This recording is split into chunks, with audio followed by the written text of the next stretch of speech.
Olá, paz do Senhor, aqui é o pastor Sérgio Barros, estamos aqui em mais uma caminhada aqui em São Pedro da Aldeia e aproveitando para gravar mais um vídeo devocional para você. Fique com a gente. E nesse vídeo de hoje nós vamos falar sobre um assunto muito importante. Nós vivemos dias de uma polarização exagerada e danosa.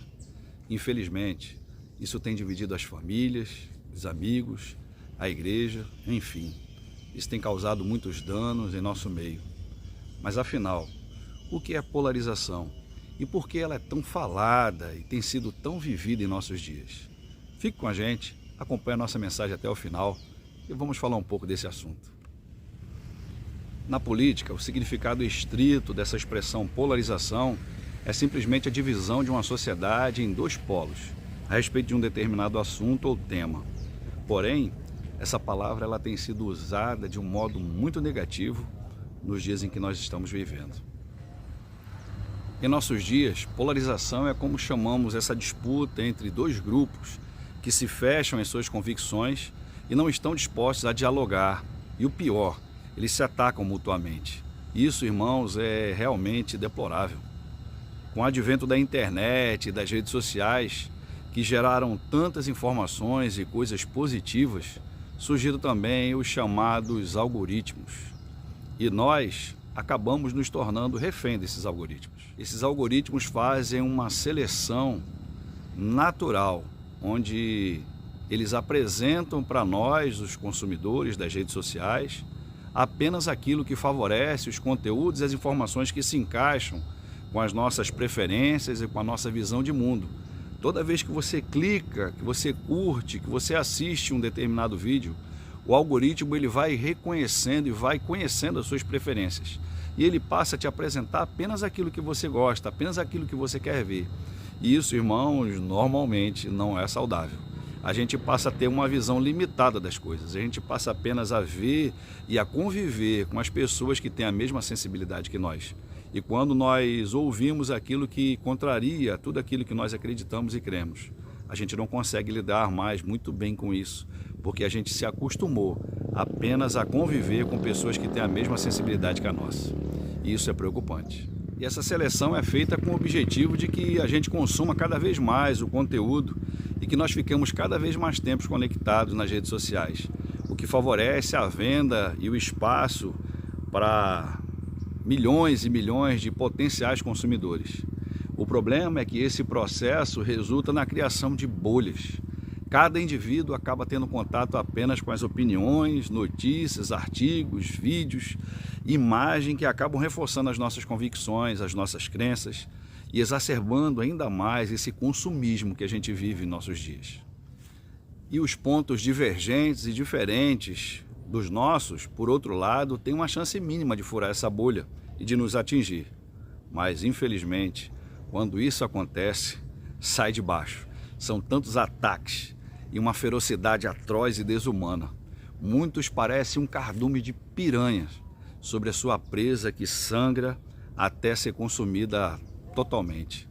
Isso é terrível, irmãos, de se ver. De acordo com o filósofo Humberto Eco, ele falou uma frase que realmente nos traz uma reflexão e uma preocupação também. Disse ele: as redes sociais deram voz a uma legião de imbecis.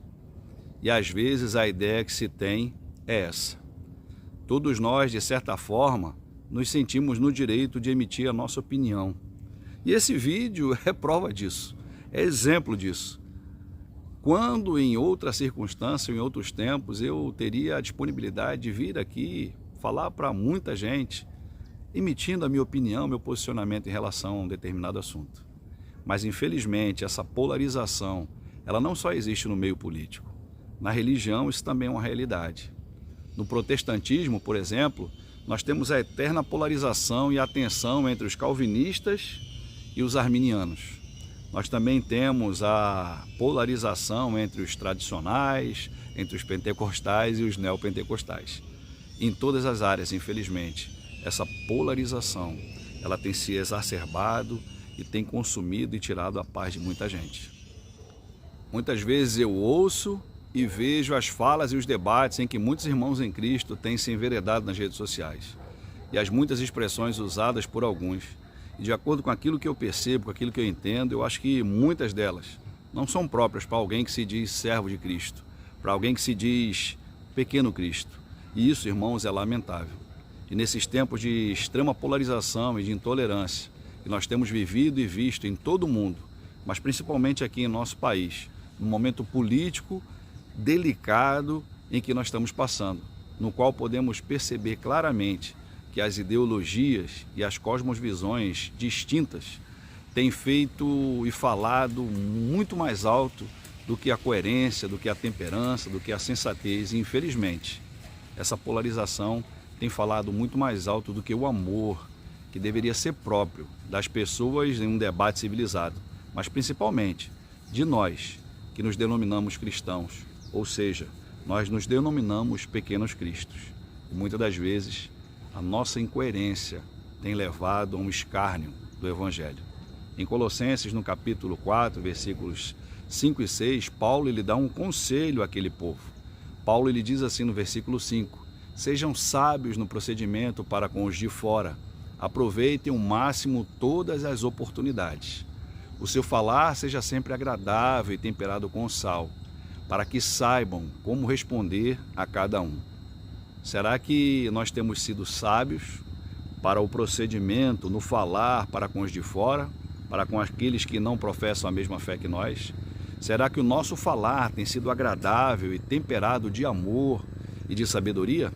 Essa é uma pergunta reflexiva para mim, para você, para todos nós. Eu particularmente sei e entendo da importância de nós falarmos sobre a política e de que cristãos vocacionados para essa área política deveriam atuar e se engajar nessa área, sendo sal e sendo luz para essa área tão carente da nossa sociedade que é a política. Infelizmente, as nossas assembleias estaduais, as nossas câmaras de vereadores e o Congresso Nacional carecem muito da presença e da luz que nós emitimos. Mas, infelizmente, quando muitos têm se envolvido no Evangelho, muitos do Evangelho têm se envolvido na política, têm dado um péssimo testemunho. A bancada evangélica do Congresso é a mais ausente e a mais irrelevante que nós temos ali em Brasília. E isso realmente é um problema e um grande mau testemunho. Sei que muitos líderes e muitos crentes irão afirmar que não vêem coerência e nem respaldo bíblico para que os crentes se envolvam na política. Mas quando nós olhamos para a Bíblia, quando nós olhamos para a história da igreja, nós vemos que Deus ele levantou vários homens e mulheres ao longo da história para serem influência nessa área também. A gente vê Moisés, que foi um grande líder, José, governador do Egito, Samuel, que serviu a 3 reis, apóstolo Paulo, que tinha uma grande influência, João Calvino lá em Genebra, Lutero, grande e influente reformador, entre tantos outros homens e mulheres que ao longo da história foram influenciaram. E a gente às vezes para e acredita que a política e a religião elas estão totalmente separadas. Eu sou completamente contrário à politicagem e ao partidarismo, mas eu entendo da grande relevância e influência que a política tem na vida da sociedade, mas que tudo isso deve ser feito de forma madura, coerente e respeitosa. Eu entendo e respeito as razões de que alguns irmãos pensam que não se deve comentar, tratar a respeito de política. E eu, de certa forma, entendo a razão deles. Mas também entendo que o Senhor ele nos chamou para nós impactarmos todas as áreas da sociedade e em todos os ambientes em que nós, cristãos, estivermos envolvidos. Nós fomos chamados para ser luz, e a luz ela ilumina as trevas. E onde há trevas, deverá haver luz. É claro que essa minha fala não se refere a, como disse, fazer politicagem ou partidarismo. Vai muito além disso. Nós temos que fazer escolhas entre aqueles que defendem valores nos quais nós acreditamos, que nós nos identificamos como cristãos. E se nós não encontrarmos uma pessoa ou um candidato em qualquer área que preencha todos esses requisitos, nós devemos observar para aqueles que mais se aproximam daquilo que nós cremos e defendemos. E se você, através da sua consciência, achar que você não deve votar nesse ou naquele candidato, acho que isso é um direito seu. E se você acha que votando nulo ou votando em branco a sua consciência estará tranquila, isso também é um direito que você tem. O grande problema é quando nós acabamos não nos envolvendo nesse processo político e achando que depois a gente vai poder demandar as diversas problemáticas que vão surgir no nosso país. Porque assim como diz Martin Luther King, o que nos preocupa não é o grito dos maus, mas sim o silêncio dos bons. E, infelizmente, nós, os crentes, igreja, nós temos nos calado, nos omitido e o pior, muitas das vezes quando falamos, nós damos mau testemunho nessa área. E isso realmente é preocupante. Apesar de eu ter as minhas preferências políticas, isso não me dá o direito de ter que impô-las para quem quer que seja. Eu posso apresentar os meus argumentos em relação às minhas preferências para quem me perguntar, para as pessoas que se interessarem. Mas isso, penso eu, deve acontecer em uma conversa particular e não no púlpito de uma igreja, e não eu, na condição de um líder religioso, ficar querendo fazer com que as pessoas votem ou escolham aqueles candidatos no qual a minha preferência é primordial. Eu acho que isso é um erro.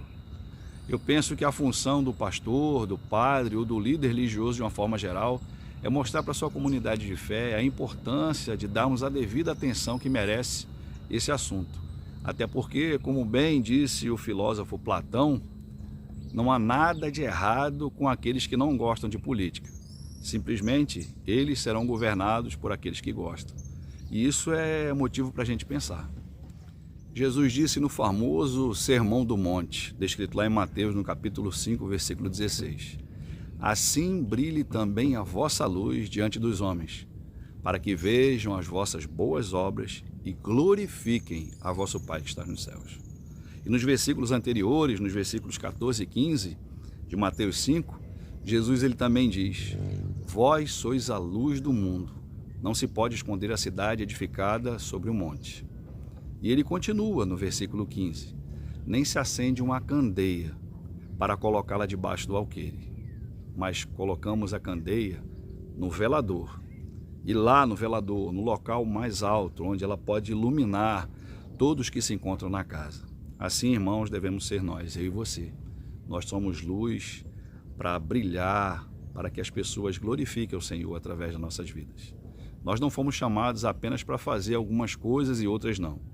Nós fomos chamados para ser luz para todos, luz para as nações.